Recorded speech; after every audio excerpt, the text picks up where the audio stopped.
ahead and get started. So thank you all so much for joining us today. This is the third and final session of the Winter Speaker Series, where we have been focusing on global perspectives here with the Nebraska Women's Leadership Network.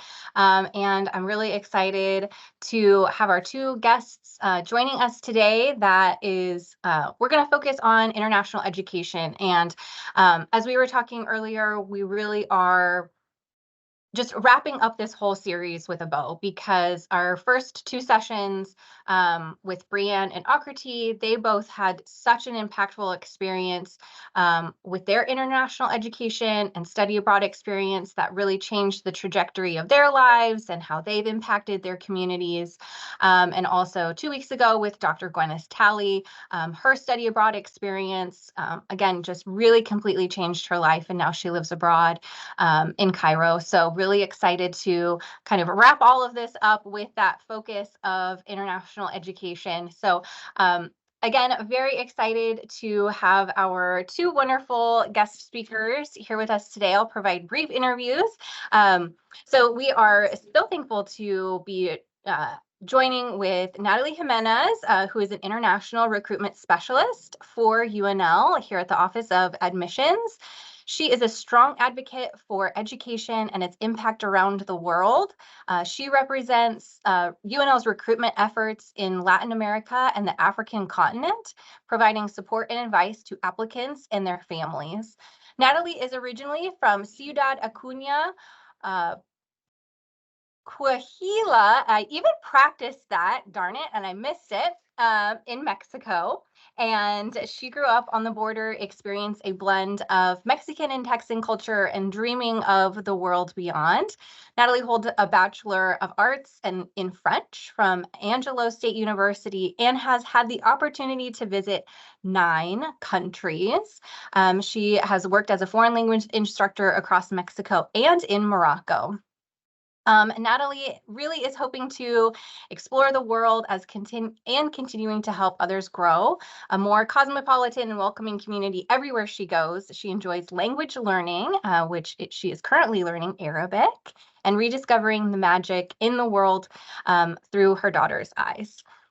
Thank you, Nathaly, so much for joining us today. And we also have Trish Manga, originally from Harare, Zimbabwe, home to one of the 7 natural wonders of the world, the Victoria Falls, which means the smoke that thunders. Trish moved to Nebraska for graduate school in 2021. She received a Master's of Arts degree in Education Administration with Student Affairs specialization from UNL, graduating in May of 2023. She considers herself a lifelong learner and has her eyes set on getting a doctorate in a field yet to be decided, hopefully here, continuing that Husker legacy. She currently is a Global Experiences Coordinator in the Global Experiences Office, which is under the Global Affairs Unit here on UNL's campus. She is the liaison for the College of Engineering, the School of Criminology and Criminal Justice, and also the temporary liaison to the College of Agricultural Sciences and Natural Resources. Trish, also an avid traveler, has visited 10 countries and 15 United States so far, hoping to expand that, and really believes that those experiences have helped her adjust to life in Nebraska. She is a native Shona speaker and is also learning a new language, which is Spanish, through Duolingo. So thank you so much, Nathaly and Trish, for joining us today. I will turn the floor over to you both, just to kind of talk about your own personal experiences, your background, however much you want to share with us, maybe what it means to you to be a global citizen and have a global perspective. Trish, do you want to start off? Yes, sure. Thank you, Maria, for that introduction. Hello, everybody. I think Maria said most of it. I was born and raised in Zimbabwe, and my education up to my undergrad was in Zimbabwe, but I had 2 of my siblings get their undergrad here in the US, and it was just the tales that they had to tell, some of them really tall, I learned, that inspired me to want to come to the US. When I was searching for a program, so my journey was kind of, I took the scenic route to get to grad school, right? I was a teacher for many years in Zimbabwe. And when my children were graduating undergrad, I thought, hey, I'm done. What more do I have to do? Hey, I haven't been to grad school. When I was searching for programs, for some reason, UNL kept always jumping up. It was always top of the lists. So whoever was working on that website did a really great job. And I just thought, well, this is a sign. Maybe I'm supposed to be in Nebraska. I had no idea where Nebraska was.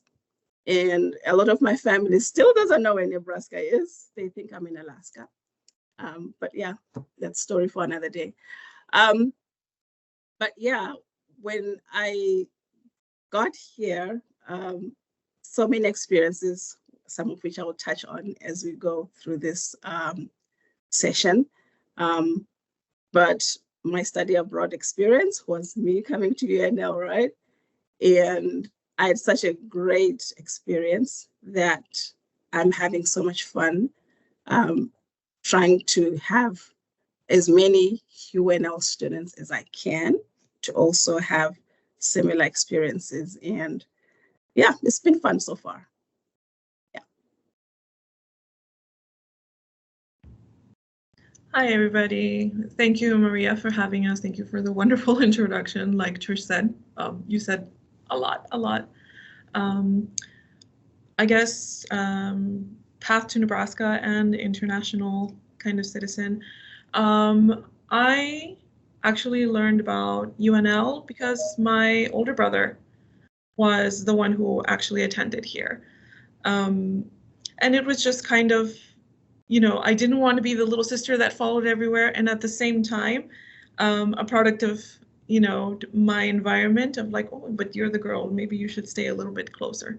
So, but eventually I went on my own adventures, ended up being way more adventures than my brothers. I have 3 brothers, by the way. So I ended up being the one that's like, you know what, I'm going to get certified to teach abroad, and then went back to Mexico, my home country, went all over, and then ended up going to Morocco. So definitely out of the box in comparison to what my family expected, what my society expected, what I expected or could even dream of as, you know, a young girl. And then eventually, you know, life happens and it's like, hey, Nebraska. So I applied to work in the Office of Admissions, recruiting international students, and I got the job. And honestly, I would say that right now it's, I would say the dream job that I didn't know that I wanted, where I get to still work with education because I just love it. I love it. Like I see the impact that it had in my life, in my family's life, because when you educate, and this has been said by others, when you educate a woman, you educate all of the society, everyone around her. So I see that impact, and to be able to continue to share that and to continue to travel, oh my gosh, it's the sweet spot for me. So I'm very happy for that. And on the question of how to be a global citizen and whatnot, what it means to me is definitely something that I think, I don't know how I did it, but I came to terms really early on, I guess, to accept that wherever I went, people were going to be different than me, and that things were going to be different than what I knew. And I think just even not knowing, but just accepting that things were going to be different has made my experiences everywhere that I've gone a lot more pleasant, a lot more magical, a lot more wonderful. So just opening that little door, everything else comes trickling in. Everything else will come in. Well, we're so glad that you both found your way here to Lincoln and are enjoying it so far. And kind of going off that, Nathaly, we talked about when the three of us first sat down and kind of talked about this session, something that was so interesting to me because it is not what I am used to as a born and raised and lived in the state of Nebraska for my entire life, is this idea around, the very familiar phrase, "How are you doing?" and how it's so different amongst other areas, other cultures, and how you both kind of talked about how it's more relational than what we kind of expect here. Speaking for myself, transactional, right? You just want to say, good, fine, great, whatever, and go on with your day. You don't actually want to truly know about how someone is doing. So I'd love to kind of roll into that topic and how you both approach this idea of how are you doing in your lives, and as it relates to maybe how you interact with students or with coworkers here on campus, and kind of how maybe you are trying to integrate that into other people's comfort levels. Right. I could go first. Yeah, I remember when we first sat down, I made this comment that in my culture, when you meet somebody or even on the street, and you're greeting somebody, it's a hi, how are you? So those two go together. Yeah, when I first got here, I remember walking around campus and some people would nod at me, some people would say hi, and I would always respond with, hi, how are you? How are you doing? And I would always get like a, wait, did you just ask me that? How do I answer? In my culture, I know traditionally, how are you doing is viewed as a polite greeting, right? And it's often used as a social nicety without much expectation of a genuine response. But in my culture, it kind of takes a deeper meaning. It's like an invitation for a genuine connection. And it's conveying this message that you've got a sincere interest in the other person's emotions or their well-being.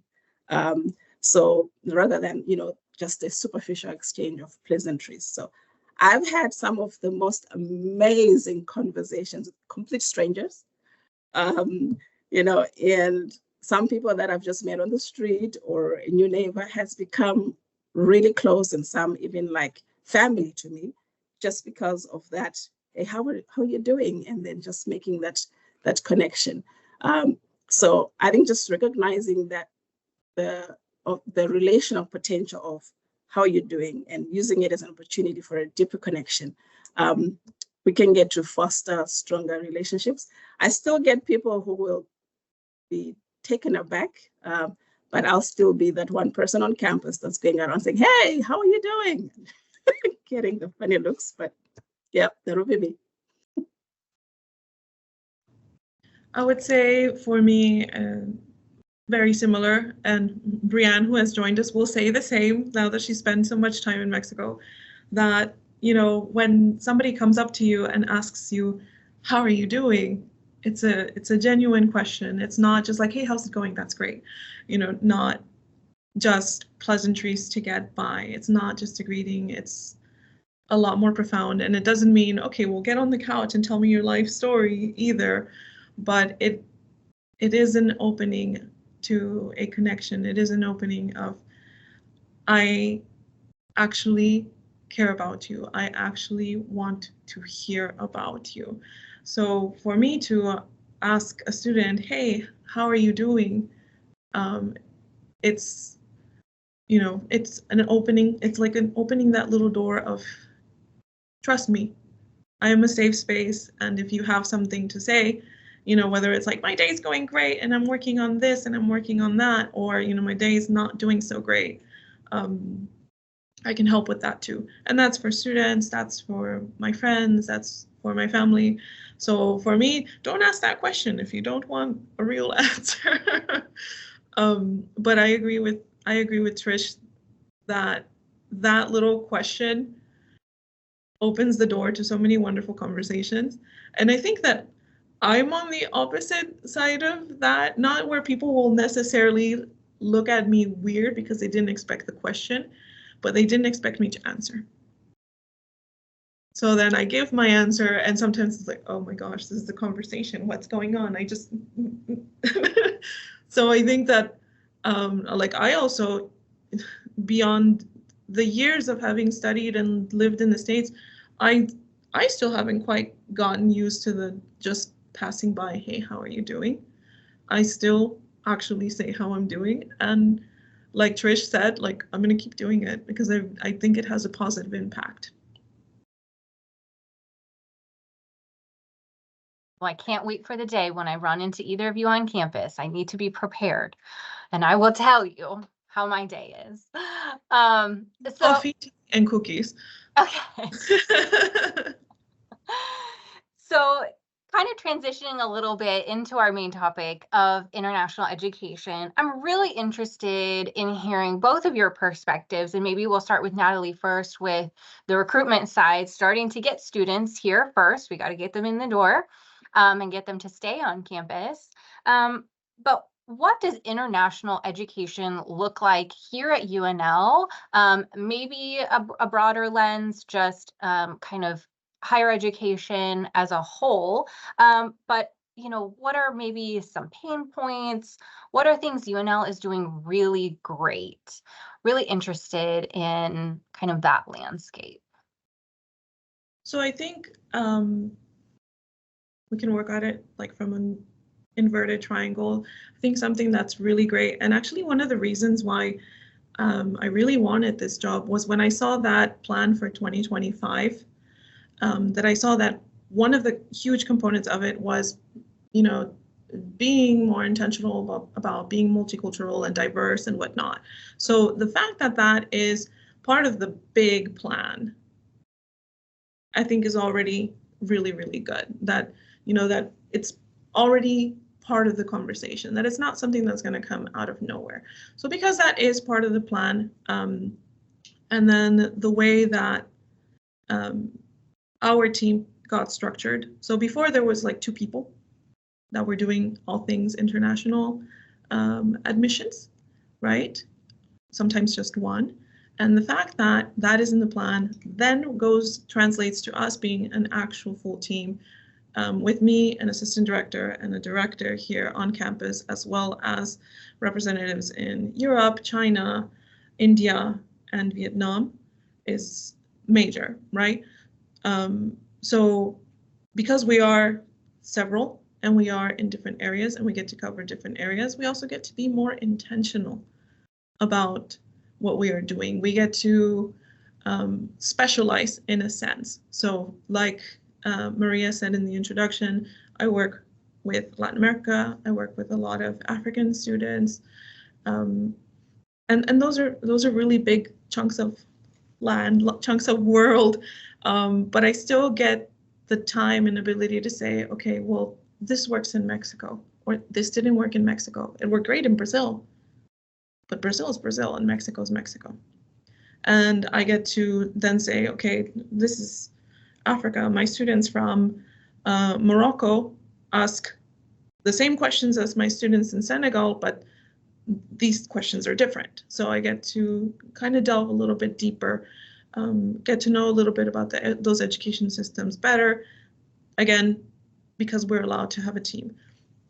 And then the other great thing about it is also that people around campus are excited about what we're doing. So just as we're being intentional with our students, we're also being intentional of what we're doing on campus, about the information we share on campus, about the connections we make on campus, that people know that we're doing something and they're excited about it. And, like, for example, when we finally said that I was going to go on the recruitment trip for Mexico, I got an email from Brianne, I got another email from engineering of like, hey, this is great, this is happening in Mexico, that's happening in Mexico. And it was so encouraging for me. And, the adventure that I was undertaking of like, yeah, we're going to go and do this and we're going to be great at it, to know that there was a network there, that there was something there of support. And that happens with all the other countries as well, with the multiple connections that UNL has. So in that aspect, looking at it that way, it's very, very, very helpful. What was the other part of the question? Any, just in general, not necessarily things that UNL is doing poorly, but just pain points with international students coming to UNL, just in general, hurdles that you're having to work through.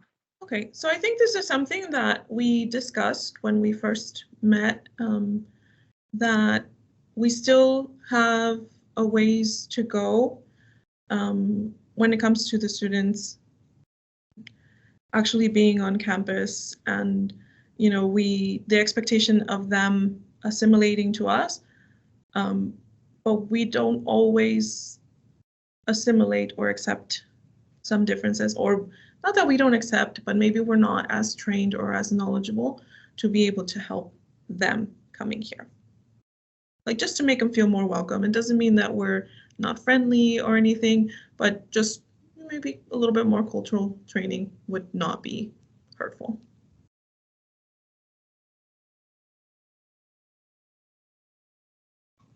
Trish? Yeah, Trish, you're kind of, Nathaly gets students here and you send them away.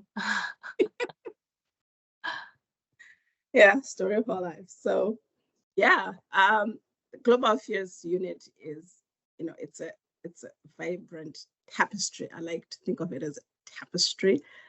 So we've got Nathaly and the national recruitment team. They bring students here. And then we've got the ISSO that provides services to support the students and make sure that they stay here to graduation. And then we've got PISL, Programs for English as a Second Language as well. And then we've got Global Experiences Office, where we offer students immersive experiences, whether it's through semester exchanges, faculty-led trips, internships abroad, and they're gaining valuable perspectives and skills, right, to be able to thrive in an interconnected world. So yes, I'm trying to get students out. But some of the pain points, I think the biggest and the most significant barrier is financial constraints. Travel is expensive, right? And study abroad is often prohibitive to most students. A lot of students, when we go to make the presentations to them, they're like, well, I can afford it. I've never considered it because it's too expensive. So yeah, that is the biggest pain point for me in my office. Then other pain points, administrative hurdles. So with studying abroad, you have to think about visas. Do they need a visa? Do they need to go to the consulate, across the country? Credit transfers, cost registration, stuff like that. And then also we need to prepare the students for cultural adjustment challenges. No matter, even if they're going to an English-speaking country, they're still going to encounter a new culture, a new academic environment, and that can be daunting for many students who want to travel abroad. So there's that, feelings of homesickness, isolation, all of that. And sometimes, especially with the College of Engineering that I work with, there's kind of a limited diversity in the program offering. So a lot of the programs here are kind of custom made for UNL.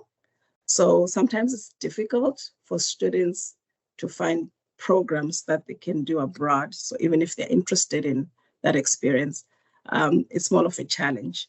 And I think safety and security concerns, a lot of students want to go abroad, but they're worried, about, political instability, health risks.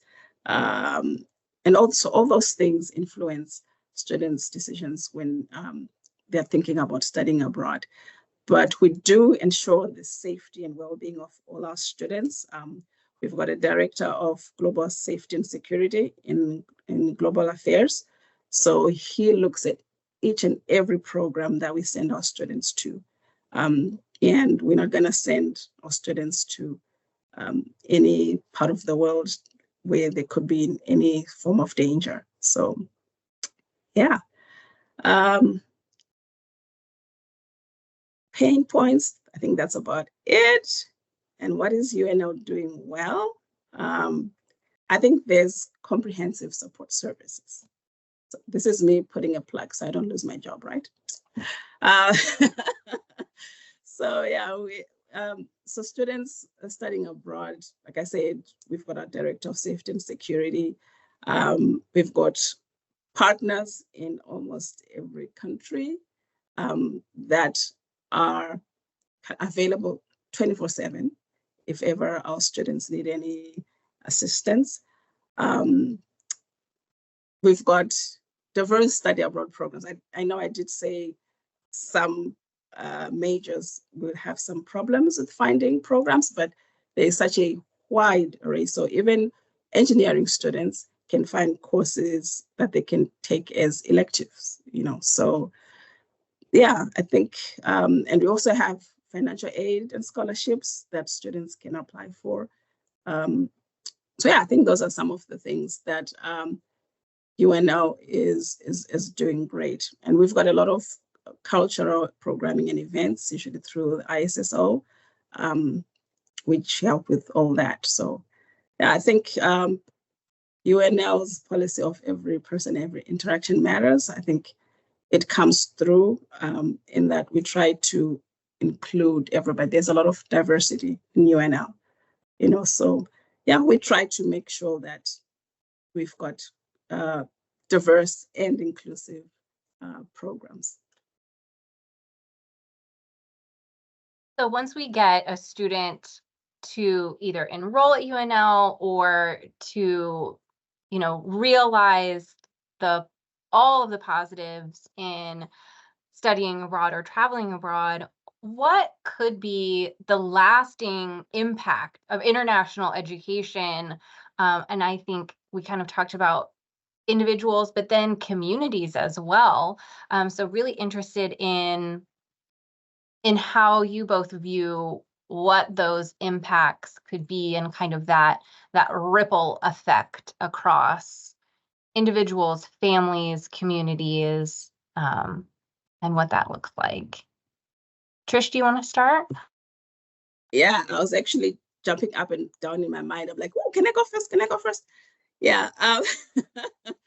So yeah, students gain invaluable life skills when they study abroad. So they're going to learn things like adaptability. Like I said, they're going to encounter cultures that are different than what they were used to, and they have to learn to adapt. And they learn resilience because it's not easy.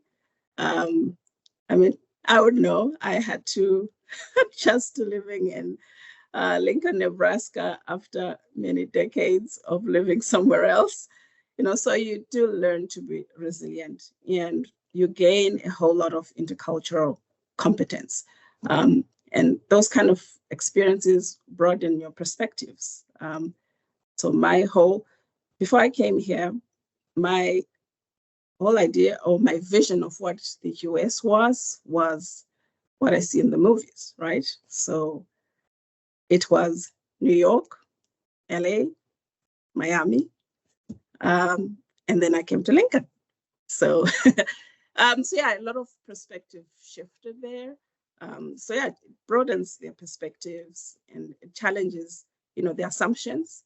A lot of students that I meet and talk to, most of them have never left the US. Some probably has been as far as, Minnesota. So it kind of challenges the assumptions that they had. And ultimately, it shapes the students into more informed and empathetic global citizens. So, yeah.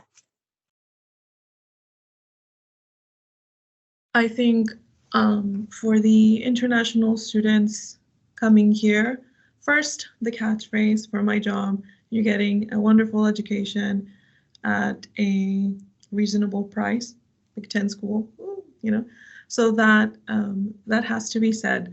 And then again, like I said, like my own experience of what I got to take home with me. I will always be Mexican. I will always go back home. So, and what I got to take back with me, you know, already is wonderful. And I see that as well with our international students that, like Trish said, is it like Miami? Is it like New York? Is it like the movies? And they see the brick buildings and they're imagining all those movies that they've seen about American universities. And, you know, they also see the other unfortunate side. I'll get the occasional question on racism and things like that. So they ask those questions too. And then when they come here and they experience that, every person, every interaction, they experience Nebraska nice, they experience the Midwest, and you know, they decide to go on vacation or for spring break to Miami, and then they realize no, it's Nebraska. Nebraska's where it's at. That's amazing. And then what does that do? Not only do they take the knowledge of, you know, their degree of their studies here back home a lot of the time, and you know, work over there, make community over there, but they also become, in a way, ambassadors, like the alumni. They become ambassadors for UNL. They become ambassadors of education. They become ambassadors of something good.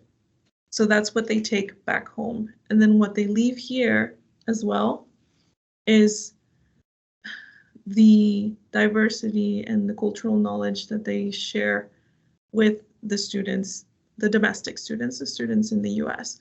Because maybe that foreign student sitting next to you in class is, again, that little door, that little window that's going to take you beyond Minnesota, take you beyond, you know, Lincoln, because I'm sure there's students that have probably never even gone further than Omaha.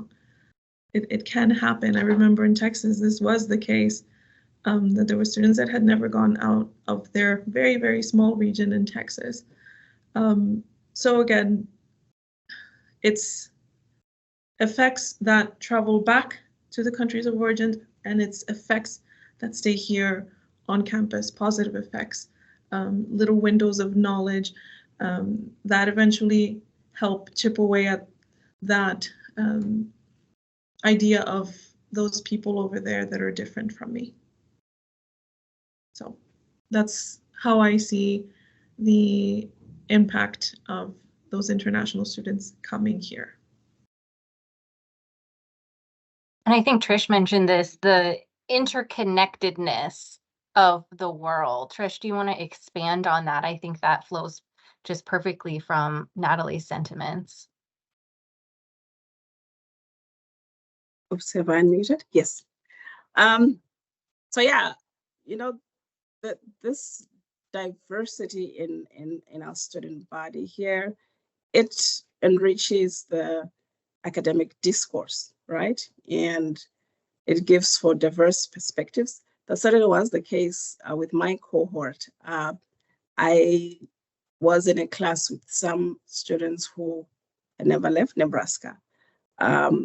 And they were like, wait, of all the places in the world, you chose to come to Lincoln? I'm like, yeah, I'm here. But those interactions, I think they had a broader impact of just fostering mutual understanding between me from a small country in Southern Africa and the students who had never left Nebraska, right?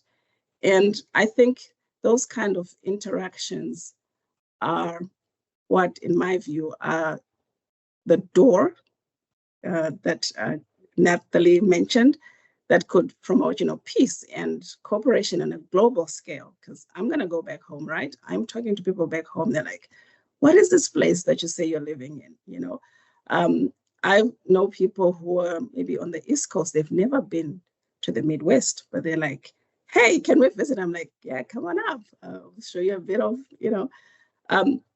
so I think that the broader impact of international education on the campus culture at UNL is such that it's fostering a more inclusive and welcoming environment.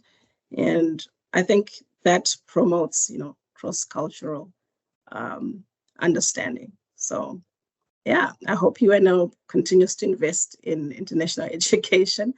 Not only will it benefit individual students, but I think it also contributes to building a more, interconnected, peaceful, prosperous world for future generations. Because if, God forbid, I become president of Zimbabwe, I'm not gonna go declare war against, one of my classmates who's, I don't know, president of the US, stuff like that, So yeah, that's just how I see it. And we talked a little bit about this sentiment too with Brian and Akriti about those experiences. Yes, they shape a person personally, whether they are going and experiencing another culture in another country or just in another place, or they're interacting with a classmate in their classroom here at UNL, is that growth also can have such an impact on them professionally. And right, we want to have these students leave our campus and have a solid foundation for them to go out and do great things in the world, both personally and professionally. And I think those skills are so able to cross over into the professional world too, that we don't necessarily think about. So thank you so much for sharing that reminder. And again, just kind of, it's full circle here with that. So knowing that most of our audience here are alumni, how can alumni help? How can we help you to do your jobs better? How can we help our international student population here at UNL? What are things that we can do here at the Alumni Association to support all of the important efforts that you and the university are doing? Nathaly, if you want to start this one off. Yeah, sure. So I would say alumni-wise, it creates, I can go to Brazil a billion times and talk about UNL for hours, for days, and whatnot. But if another Brazilian, if an alumni, a Brazilian alumni, tells parents in their language, in their perspective, that it might be a more shared perspective than what they have with me, it's golden. It's really, really golden, because then those parents know, those families know that there is a network of people that they can say, hey, Lucas or my daughter Maria is having X or Y difficulty. Who can they ask? Who can they approach? So having that connectedness with others that have already walked the path is phenomenal. That's one side of it. For our alumni that are US-based, Nebraska-based, or originary from Nebraska, it's as well like sharing what you know, being open to the idea, and maybe think back about the anecdote of like, oh yeah, I remember that one time I worked with that international student, or I was always curious about this. I was always curious about these people. I was always curious about this culture and whatnot. And, being supportive to that, being open to that, and, just also being helpful in sharing that Nebraska nice, that UNL nice, because it's also a UNL nice, to just make campus a nicer, friendlier, more supportive place for students. I think that would be big. everyone wants scholarships, so of course, if you want to donate, keep in mind that a lot of these students coming from a lot of different places, the currency conversion rates can be quite drastic. And it's a dream for many of them. So any sort of support that they can get is phenomenal as well.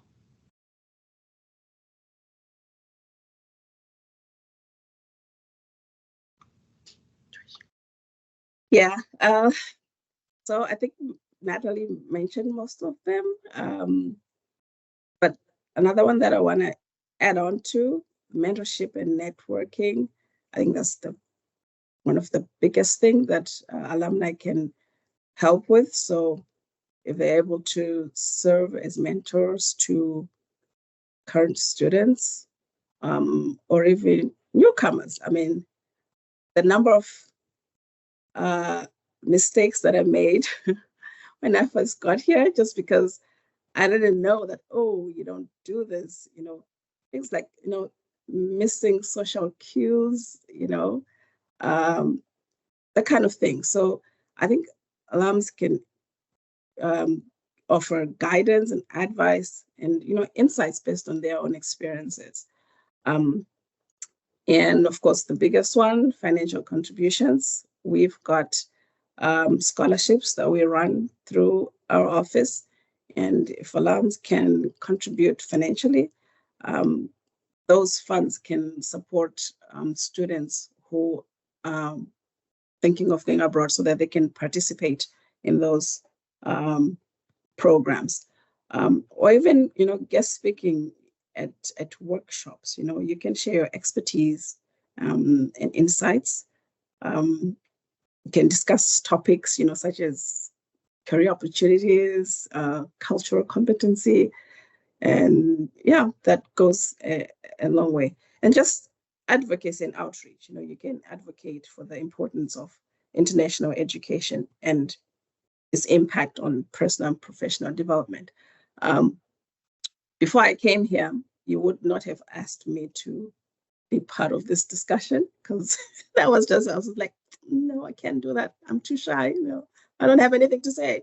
But I think this experience of going through my program and just being exposed to the US systems and new systems, that's kind of just made me more open, more outgoing, more willing to talk about my experiences, because I've learned that they can actually help other people, So yeah, if you're able to participate in outreach efforts, when Nathaly is going somewhere, just talk about that so that can promote, the recruitment of international students, or just raise awareness, about the value of global perspectives in today's, I like to use the word, interconnected world, and if you're able to volunteer your time or expertise to support, various aspects of international education, that's always welcome. So, yeah. And we do have an online platform, little plug currently, called Husker Connect that anyone can join. It's a free platform, and you are able to network and connect and potentially mentor with students that are on the platform and other alums. So we can share some resources out. We'll have an email follow up next week, and we can share some resources of how to get connected and how maybe the paths that we could send interested individuals through campus organizations as well. So thank you so much for those resources and those ideas. And, I know Shelley always says time, talent, treasures. It's not just about funding. Of course, that's important, but just being able to listen and provide that, experience and personal experience is sometimes directly impactful. So thank you both so much. So that actually, we get to open it up for questions. So I think Shelley did have a question, or I see a little hand emoji. I'm not sure. So go ahead, if you have a question too, go ahead and drop it in the chat. But you can also take yourself off mute and ask away. Yeah, that was me clicking the raise hand button, so I'm glad it worked. Thank you, Nathaly and Trish, for being part of this conversation. It's just really interesting and fun to hear your perspectives. I'm one of Maria's colleagues here at the Alumni Association, and so I wanted to kind of take her question about alumni involvement one step further. We are really challenged to connect with our alumni living abroad. Brianne, I know, is on the call here today, and she lives in Mexico, but so many of our alumni, once they leave the U.S., it's hard for us to stay connected with them. And I'm just wondering if there are things that that our alumni living abroad can do to help either recruit international students to come to Nebraska or can help and be supportive of students on study abroad programs. So thinking about that specifically from our international alumni, whether they came to the U.S. as an international student or whether they were a domestic student who now lives abroad. Are there things that we can do to plug them in that would be helpful to either of your shops?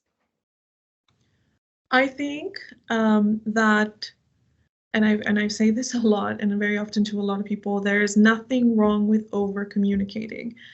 In that meeting where we said, hey, Nathaly's going to Mexico, like I said, Brianne reached out, College of Engineering reached out about what was happening, what they were doing in Mexico as well.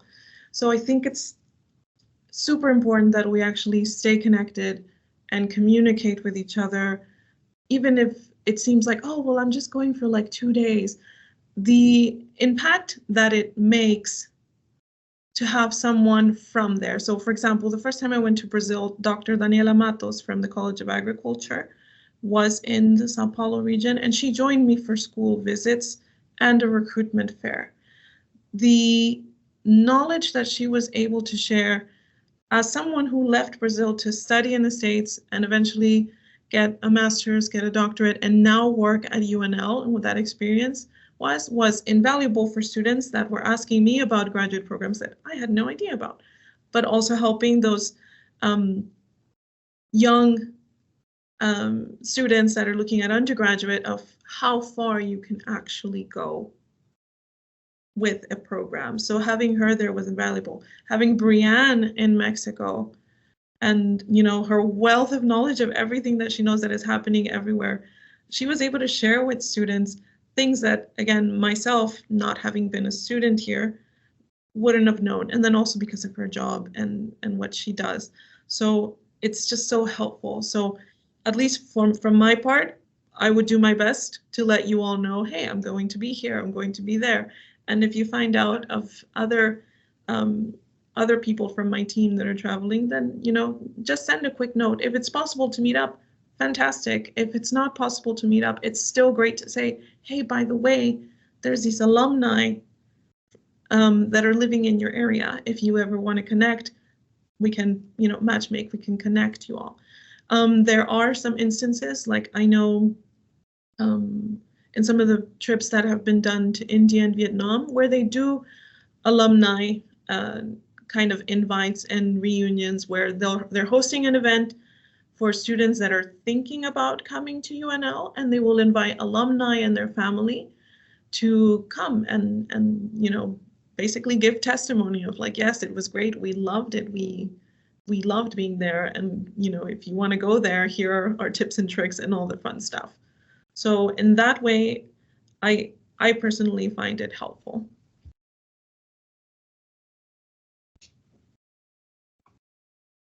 Yeah, and in terms of study abroad, there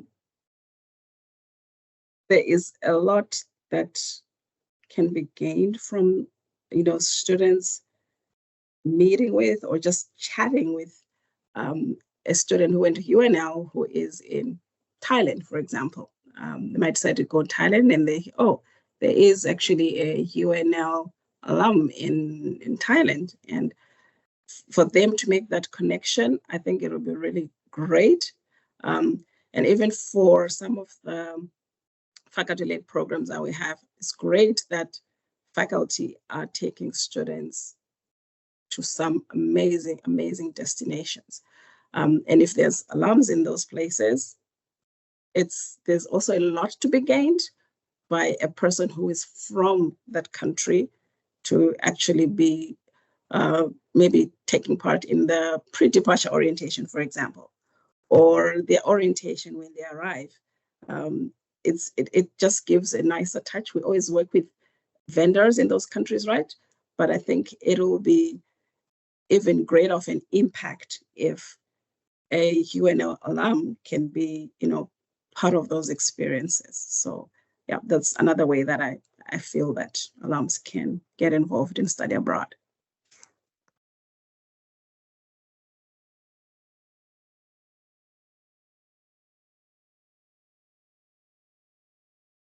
Oh, I see Hannah had a question in the chat.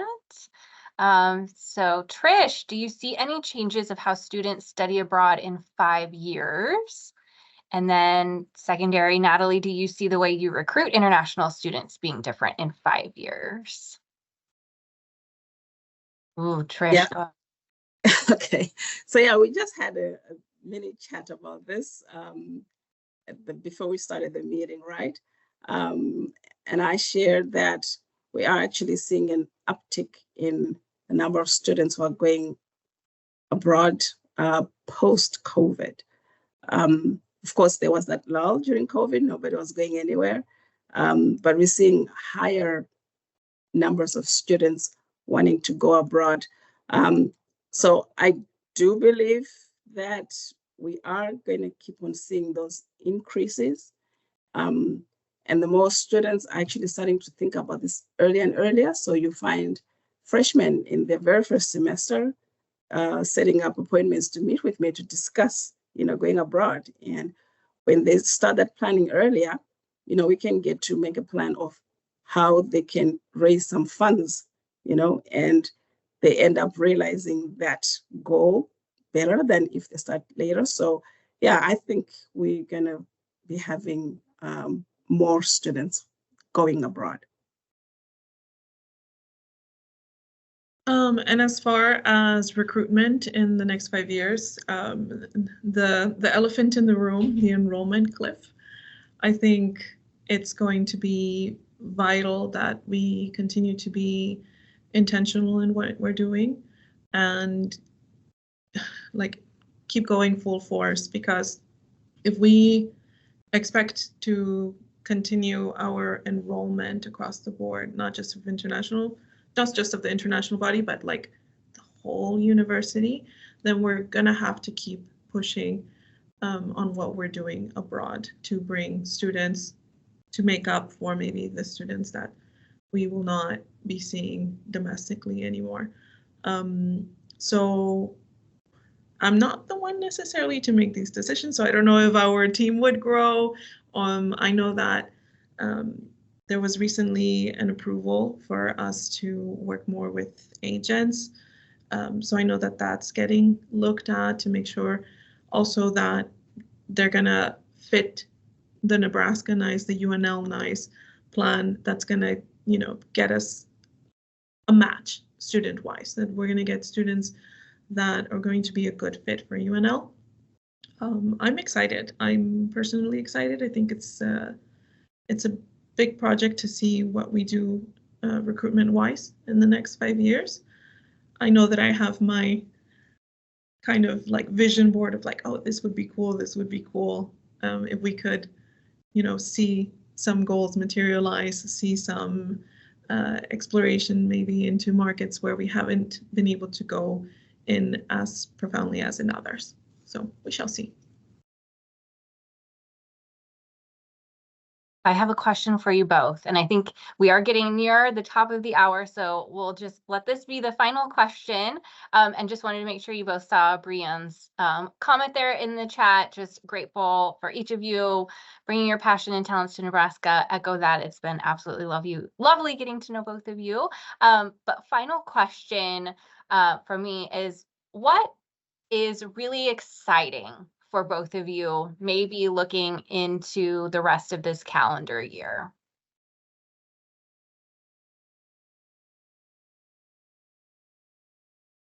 I think exciting for me is, as some might know or some might not know, this trip to Sao Paulo next week kind of materialized out of nowhere, because it was really just a sit down of like, you know what, some other universities is what they're doing. Exploring the Brazilian education system, I noticed this, and this, and it was like, well, go, Nathaly. I was like, oh, okay, I'll go. So seeing this openness to explore new strategies, seeing this openness to explore new routes to do this, for me, that's exciting. I think as a person have always been very hands-on in what I do, so at least I'm enjoying, whether it's with my Latin American students or my students from the African continent, just kind of exploring the different ways in which I can connect with them, connect with their families, and just seeing how that materializes into them being like, yes, I want to be here in Nebraska, is phenomenal. The first, last year was my first time that I got to see the students arrive in the fall, and it was just ecstasy, just seeing them on campus and seeing them all excited to be here, because you get to see what you worked for, what you pined for, you know, all of the months of like, hey, don't forget to send this document, don't forget to send that. And then you get to see the person and they're happy to see you, and they say, my mom and dad say hi, and all of that. So that's exciting. And I think it'll be exciting even if I'm doing this for 10 years, because you see the happiness, you see their happiness, and you cannot not, what's the word, be empathetic to that. Yeah, I'm looking forward to, you know, the transformative opportunities, you know, for students to go on the study abroad programs. They're going on such cool programs. I mean, Rianne will know one of my favorites is the Bahamas trip where the students were at a shark lab, and they got to swim with sharks. But I'm not an extreme sport kind of person, but I'm like, oh, I could do that, you know. So yeah, just trying to develop more of those programs that students are actually interested in going on. And they're coming up with all sorts. I had a student the other day say, hey, I want to go and intern in the wine estates in South Africa. And I was like, whoa, okay, that's very specific. But yeah, just looking forward to being able to make those opportunities possible for students. Yeah, that's what I'm looking forward to. Yeah. Thank you both so much for sharing your thoughts, your insights, and for both of your work here on campus that is creating the windows that open, the doors that open, the ripple effect that is creating a more interconnected university, city, state, world. So thank you so much. The work that you do matters, and we're so appreciative and so lucky to have you here on UNL's campus, and especially lucky to have you joining and leading us here today, and again, wrapping up our final session in the Winter Speaker Series on Global Perspective. So I hope you all are leaving with something. I have a challenge for you. We always like to leave with a challenge. So challenge maybe for the week or next week is ask someone intentionally, how are you? Or maybe answer someone intentionally with that question that they pose to you, and maybe see how that changes your reaction and how you interact with people in your lives, whether that is a coworker you see every day or, you know, someone new that you see on campus or on the street. So that is my challenge for you.